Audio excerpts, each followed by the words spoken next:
So here's a tour of my aquaponics setup. So first and foremost, we've got ourselves a 300-gallon stock tank, just a Rubbermaid stock tank in the bottom there. And we've got the ornamental koi that we usually keep outside. We've got to bring them inside for the winter. So I figured why not doing something meaningful with the fish and have them for the aquaponics setup. So I feed these guys about 3 times a day. And so far it's done quite well in terms of handling all the ammonia. What happens at a fairly scientific level is that the fish poop out ammonia, and that ammonia is converted into nitrates and nitrites by nitrifying bacteria that's in the water. That comes naturally. And then the nitrates and the nitrites get uptaken by the plants in the form of kind of a fertilizer, more or less, for them. So that's aquaponics in a nutshell. What I've been doing is I've been starting the plants in a small tray, as you see there, just using rock wool. We've got some new pepper plants that we've started there. So once the plugs, so to speak, which are just the little rock wool things, once they're big enough, I'll move them into the grow bed and then end up looking something a little bit like this. So you can see there's a little plug there. Some more plugs here.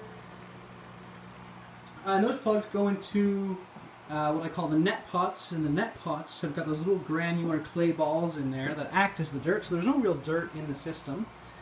I'll start off by showing you some of the lettuce here, maybe, because the lettuce seems to be performing quite well.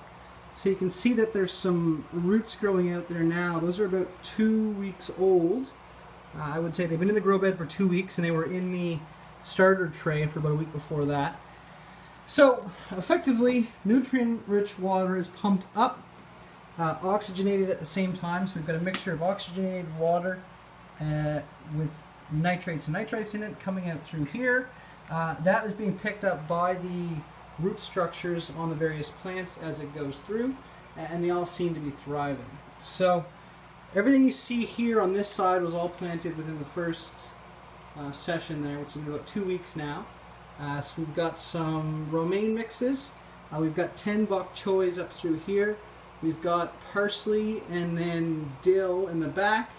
On the tomato side, those 2 plants are Roma tomatoes, and then we've got grape tomatoes, and then we've got beefsteak tomatoes up here. We've got 3 cucumber plants, which are doing quite well. We've got some basils, which are doing really well.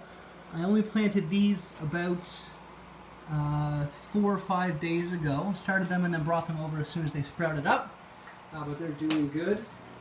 We've got dill here again, and we've got 3 types of peppers here.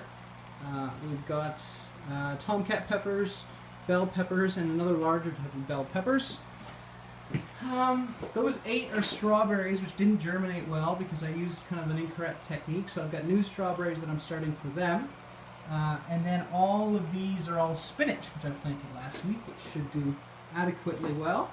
I'm starting as well some conventional herbs and stuff here just for Christmas presents. So we've got some basil and some oregano and chives and that sort of thing in there. That's non-hydroponic, of course, but they seem to be flourishing as well. Yeah, that's more or less it for lighting.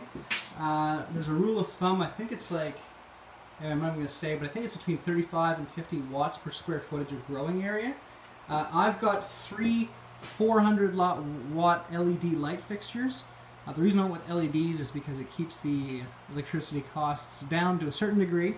And these are, yeah, I can't recall if these are 300, I think they're 400 watts a piece. That's what they're rated for, but they're only drawing about 130. So between those 3, I've got 444, so I've got 1200 watts for 4 by 8 feet, a little bit less than that. So I think my wattage works out to be something like 35 watts a square foot, something like that. Anyway, things seem to be doing quite well so far, and I'm happy with the lights thus far. Other than that, everything's fairly simple. I've got 2 overflows here, which are just 7/8 inch tubing at different height levels. The bottom one comes out through here and goes down into a type of biological and mechanical filter. I've got a mechanical screen on it, but then I've also got something that looked a little bit like this, which are called bioballs, and they're a very porous clay type material. And what they do is they give a great surface for the nitrifying bacteria to grow on. So that water is coming through here, and it's going right through those bioballs and getting as much surface area for the beneficial bacteria as possible, which is helping that nitrification process. The second overflow, which is a little bit higher there, that's just a standard overflow. I saw that the this one wouldn't handle all of the outflow effectively, so I built the second one a little bit higher. This one just goes straight in, doesn't go through a filter. I don't heat the water only because the lights seem to be keeping the water warm enough, although if that becomes an issue, I've got a heater for that as well. I've got an air pump, one of which pumps in where the water comes out there before it goes across all the root beds. I've got a second outflow on the air pump that just goes into the water here. There's a relatively high density of fish in there, so I want to make sure that they're getting adequate oxygen at all times. I've got an air intake for the pump here as well, so that's oxygenating some of the air as it pumps it up through anyway. I've got a little net bag just to keep debris out of there. And that's about it. So as a precaution, if something happens and either of these two outflows get blocked, the table's not going to overflow because it's going to come naturally down into there. So there's no troubles with overflowing there.